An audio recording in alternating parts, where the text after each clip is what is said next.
10 கட்டளைகள். அதிகாரம் 20. தேவன் பேசிச் சொல்லிய சகல வார்த்தைகளும் ஆவன.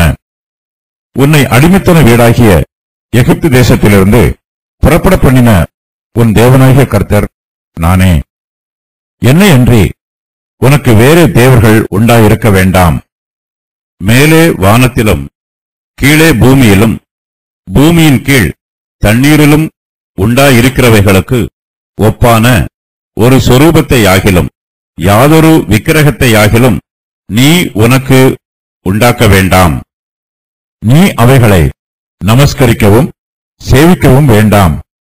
உன் தேவனாகிய கர்த்தராயிருக்கிற நான் எரிச்சலுள்ள தேவனாயிருந்து என்னை பகைக்கிறவர்களை குறித்து பிதாக்களுடைய அக்கிரமத்தை பிள்ளைகளிடத்தில் 3ஆம் 4ஆம் தலைமுறை மட்டும் விசாரிக்கிறவராயிருக்கிறேன். என்னிடத்தில் அன்பு கூர்ந்து என் கற்பனைகளை கை கொள்ளுகிறவர்களுக்கோ 1000 தலைமுறை மட்டும் இரக்கம் செய்கிறவராயிருக்கிறேன்.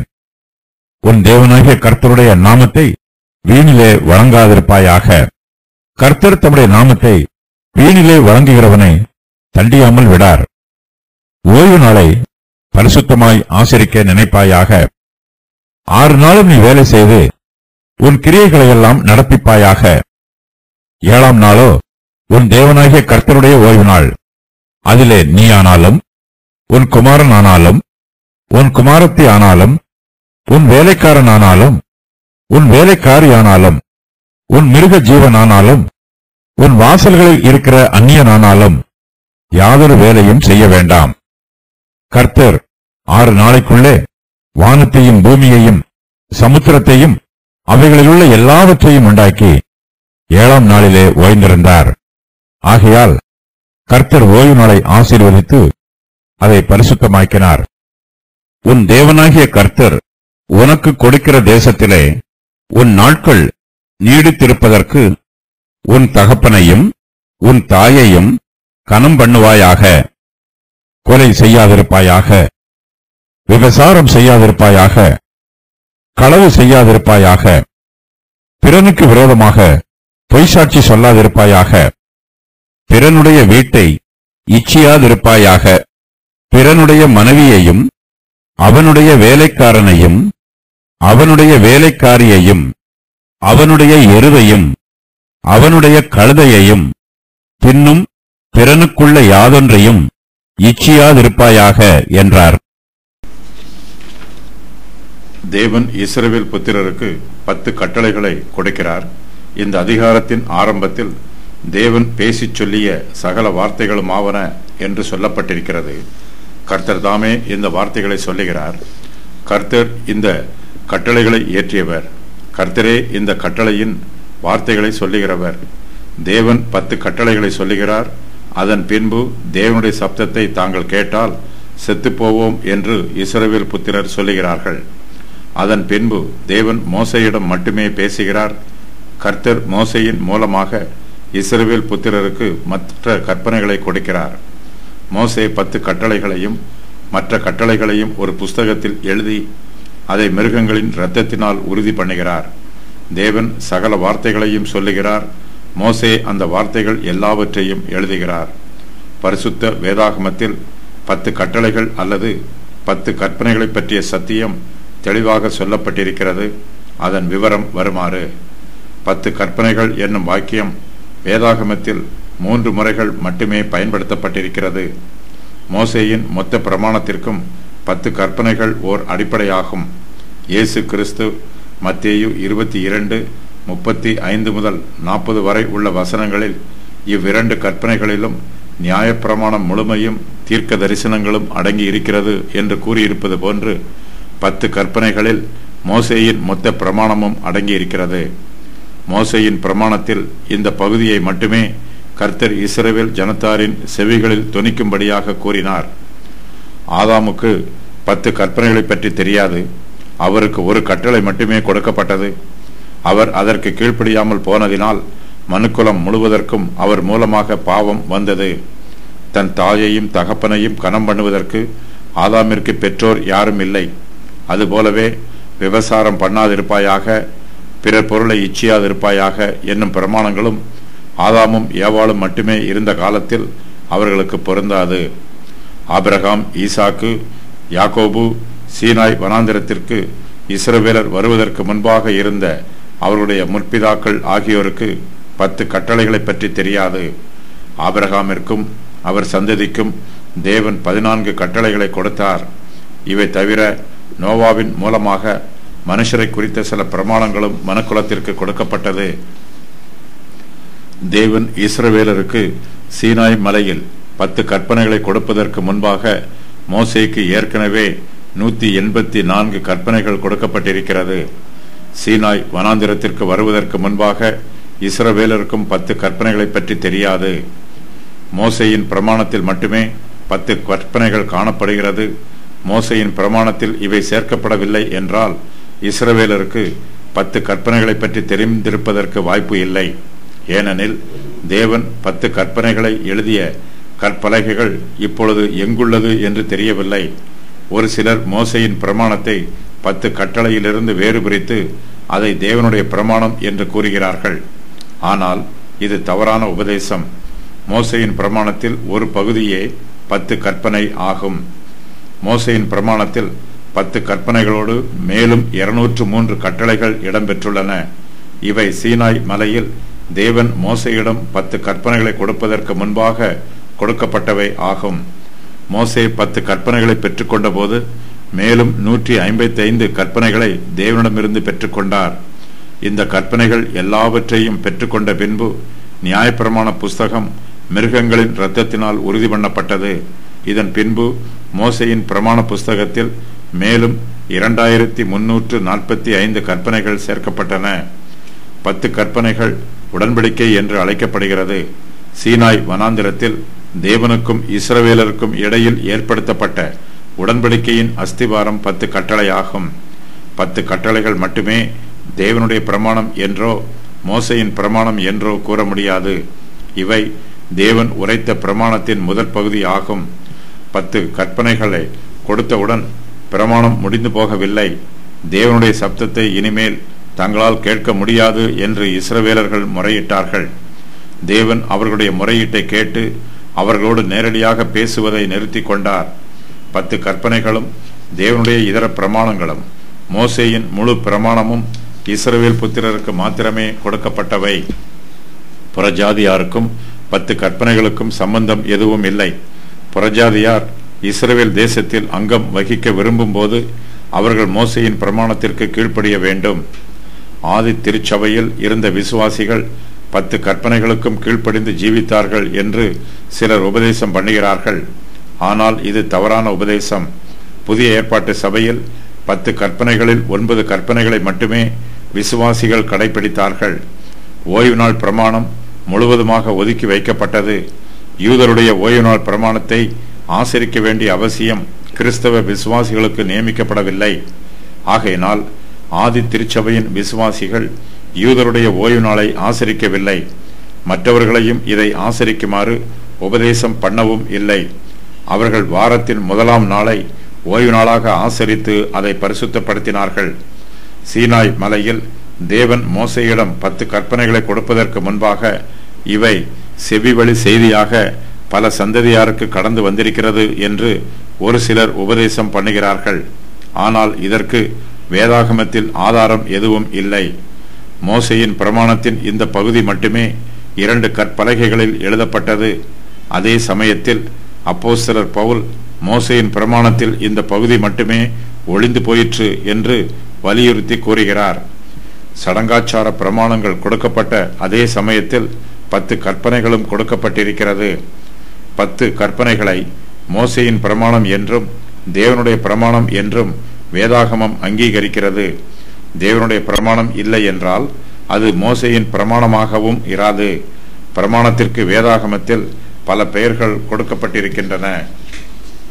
கிறிஸ்துவும் அப்போஸ்தலர்களும் 10 கற்பனைகளை மோசேயினுடைய பிரமாணத்தின் ஒரு பகுதியாக கூறியிருக்கிறார்கள். இதை தேவனுடைய பிரமாணம் என்று கூறும்போது அப்போஸ்தலரின் உபதேசத்திற்கு இது மாற்று உபதேசமாக இருக்கிறது. வேதாகமத்தின் மற்ற புஸ்தகங்களை எழுதியிருக்கும் ஆசிரியர்கள் 10 கற்பனைகளை மோசேயினுடைய பிரமாணத்தின் ஒரு பகுதி என்று அறிவித்திருக்கிறார்கள். ஓய்வு நாள் பிரமாணத்தை மோசேயே கொடுத்தார் என்று நெகேமியாவில் கூறப்பட்டிருக்கிறது. தேவன் மோசேயோடும் இஸ்ரவேல் புத்திரரோடும் செய்து கொண்ட உடன்படிக்கையே 10 கற்பனைகள் என்னும் உபதேசமும் உள்ளது. மோசே உடன்படிக்கை புஸ்தகத்தை எடுத்து அதை பிரதிஷ்டை பண்ணினார். இதில் 10 கற்பனைகளும் மேலும் 115 கட்டளைகளும் உள்ளன. தேவனுடைய பிரமாணமும் மோசேயின் பிரமாணமும் நீதிநெறி பிரமாணம் என்றும் சடங்காச்சார பிரமாணம் என்றும் பிரிக்கப்படவில்லை. 10 கற்பனைகள் கற்பலகைகளில் எழுதப்பட்டது, மற்றவை புஸ்தகத்தில் எழுதப்பட்டிருக்கிறது. ஏற்ற வேளையில் மோசேயின் புஸ்தகத்தில் 10 கற்பனைகளும் மற்ற எல்லா கட்டளைகளும் எழுதப்பட்டிருக்கிறது. நீதிநெறி பிரமாணத்தில் வாழ வேண்டிய முறையை பற்றி யாத்திராகமம் 20:18 முதல் 23:33 ஆகிய வசனங்களில் 14 கட்டளைகள் உள்ளன. 10 கற்பனைகளில் 3 கற்பனைகள் மனுஷன் தேவனோடு வைத்திருக்க வேண்டிய ஐக்கியத்தை பற்றி கூறுகிறது. யாத்திராகமம் 20:18 முதல் உள்ள வசனங்களில் இதுபோன்று 35 கட்டளைகள் உள்ளன. மோசேயின் பிரமாணத்தில் தெய்வீக சட்டங்கள், பிரமாணங்கள், நியமங்கள் ஆகியவை அடங்கியுள்ளன. மார்க்க சம்பந்தமான நியமங்களும் வாழும் முறை நியமங்களும் மோசேயின் பிரமாணங்களில் உள்ளன. வேதாகமத்தில் கற்பனை என்று கூறப்பட்டிருப்பது 10 கற்பனைகளை மட்டும் குறிக்காமல் அநேக கற்பனைகளை குறிக்கிறது. பழைய ஏற்பாட்டில் 10 கற்பனைகள் என்னும் வாக்கியம் எல்லா கற்பனைகளையும் குறிப்பதில்லை. மத்தேயு 5:19, யோவான் 14:15 போன்ற வசனங்களில் கற்பனைகள் என்னும் வார்த்தை புதிய ஏற்பாட்டின் கற்பனைகள் அனைத்தையும் குறிக்கும்.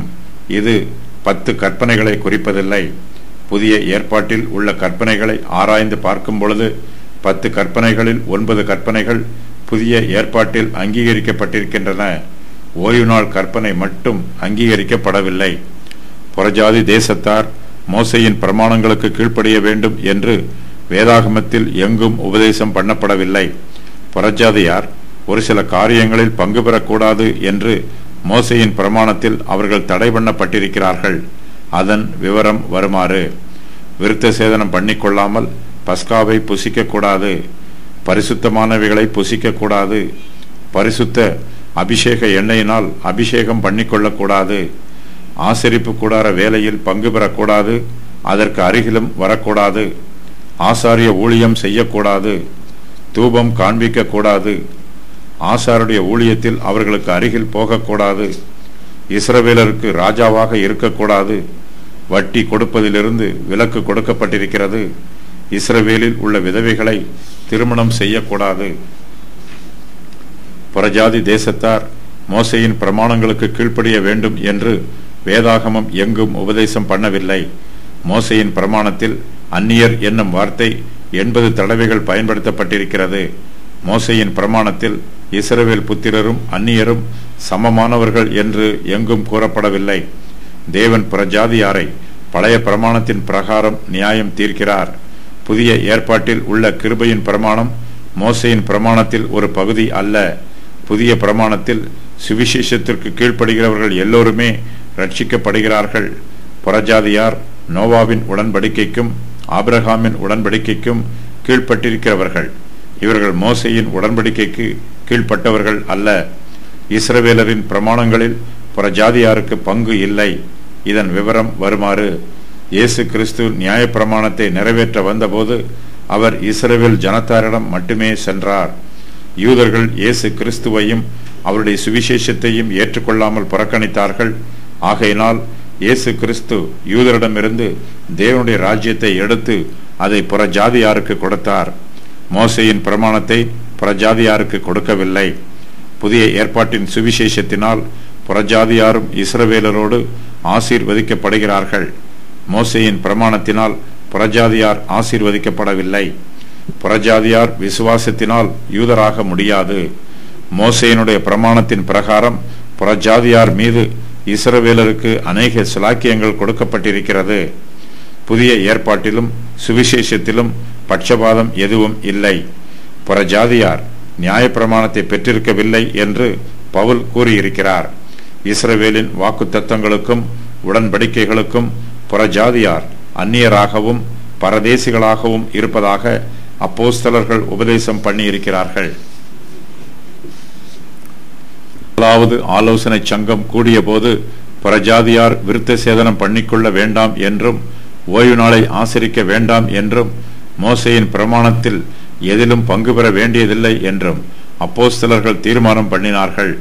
பரிசுத்த வேதாகமத்தில் பிரமாணத்திற்கு வேறு சில மாற்று பெயர்கள் கொடுக்கப்பட்டிருக்கிறது. அதன் விவரம் வருமாறு: ஒரு நியாயப்பிரமாணம்,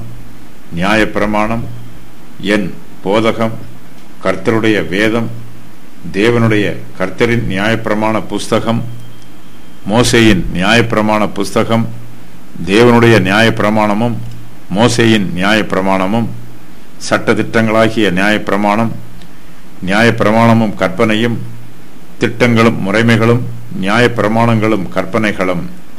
நியாயப்பிரமாணத்தின்படி என் கற்பனைகளும் என் கட்டளைகளும். நியாயப்பிரமாணம் முழுவதும். மோசே. பழைய ஏற்பாடு. மோசேயின் பிரமாணத்தில் கற்பனைகள், தெய்வீக கட்டளைகள், நியமங்கள் ஆகியவை அடங்கியிருக்கின்றன. நியாயப்பிரமாணம் ஒழிக்கப்பட்ட போது இவை எல்லாமே ஒழிந்து போயிற்று. கீழே சொல்லப்பட்டிருக்கிற காரியங்கள் நியமங்களுக்கு எடுத்துக்காட்டாகும். லேவியராகமம் 1 முதல் 29 வரை உள்ள அதிகாரங்களில் கூறப்பட்டிருக்கும் திருமணம், பாலியல் உறவு ஆகியவற்றின் கட்டளைகள் நியமங்கள் என்று அழைக்கப்படுகின்றன. தீட்டுக்களிலிருந்து சுத்திகரிக்கப்படுவது தொடர்பான சரீர ஆரோக்கிய பிரமாணங்கள் நியமங்கள் என்று அழைக்கப்படுகின்றன. மார்க்க கட்டளைகள். 10 கற்பனைகளில் முதலாம் கற்பனையும் 2ஆம் கற்பனையும் நியமங்கள் என்று அழைக்கப்படுகின்றன. யுத்தத்தில் வெற்றி பெறும்போது கொள்ளைப் பொருட்களை பங்கிடுவது தொடர்பான நியமங்கள். நீதியின் சட்டங்கள் நீதியின் பிரமாணங்கள் என்று அழைக்கப்படுகின்றன. தேவனுடைய ஆலயத்திற்கு கொடுப்பது சம்பந்தமான மார்க்க கட்டளைகள் நியமங்கள் என்று அழைக்கப்படுகின்றன. மார்க்கத்தோடு தொடர்பு இல்லாத அரசாங்கத்தின் சட்டங்கள் நியமங்கள் என்று அழைக்கப்படுகின்றன. பிரமாணங்கள் என்னும் வார்த்தையும் கற்பனைகள் என்னும் வார்த்தையும் ஒரே பொருளை கொடுக்கக்கூடியவை. யாத்திராகமம் 20 1 முதல் 17 வரை உள்ள வசனங்களில் கூறப்பட்டிருக்கும் 10 கற்பனைகளுக்கும் யாத்திராகமம் 21 1 முதல் 23 வரையில் உள்ள வசனங்களில் கூறப்பட்டிருக்கும் நியாய தீர்ப்புகளுக்கும் எவ்வித வேறுபாடும் இல்லை. எபிரேய மொழியில் நியாய தீர்ப்பு என்பதற்கான எபிரேய வார்த்தை மிஸ்பத் என்பதாகும். வேதாகமத்தில் உள்ள நியாய தீர்ப்புகளை கற்பனைகளைப் போன்றே பாவிக்க வேண்டும். மற்ற கற்பனைகளைப் போன்றே நியாய தீர்ப்புகளும் வேதாகமத்தில் கூறப்பட்டிருக்கிறது. தெய்வீக கட்டளைகளும் அதிகாரப்பூர்வமான நியமங்களாகும். தேவனுடைய பிரமாணங்களை வலியுறுத்தி கூறுவதற்கு தெய்வீக கட்டளைகள் என்னும் வாக்கியம் பயன்படுத்தப்பட்டிருக்கிறது.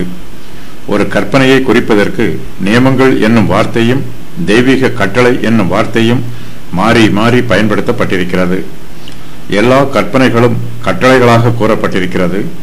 உடன்படிக்கையும் கட்டளையிடப்பட்டிருக்கிறது. தெய்வீக கட்டளையும் கட்டளையிடப்பட்டிருக்கிறது. பிரமாணங்களும் கட்டளையிடப்பட்டிருக்கிறது. சாட்சிகளும் கட்டளையிடப்பட்டிருக்கிறது. நியமங்களும் கட்டளையிடப்பட்டிருக்கிறது. கர்த்தருடைய எல்லா வார்த்தைகளும் கட்டளைகளாகவே கூறப்பட்டிருக்கிறது. சீனாய் மலையிலும் ஆசரிப்பு கூடாரத்திலும் மற்றும் பல இடங்களிலும் கூறப்பட்ட சட்டங்கள் அனைத்துமே கற்பனைகளாகும். கர்த்தர் மனுபுத்திரரோடு பல வழிகளில் பேசுகிறார். தேவன் ஒரு விசை சொல்லியிருக்கிற காரியத்தை 2ஆம் விசை பார்த்து திருந்துகிறவர் அல்லவே. அவர் 10 கட்டளைகளை கொடுக்கும் போது பேசியது போல மற்ற சந்தர்ப்பங்களில் அதுபோல பேசியதில்லை. கர்த்தர் மனுஷருக்கு 10 கட்டளைகளை கொடுப்பதற்கு முன்பாகவே இந்த கட்டளைகளின் வார்த்தைகளெல்லாம் மனுஷருடைய இருதயங்களில் இயற்கையாகவே எழுதப்பட்டிருந்தது. ஆனால் மனுஷனுடைய பாவ சுபாவத்தினால் இந்த வார்த்தைகள் மனுஷருடைய இருதயத்தில் மங்கி போயிற்று. இந்த வார்த்தைகளில் பல அழிந்தும் போயிற்று.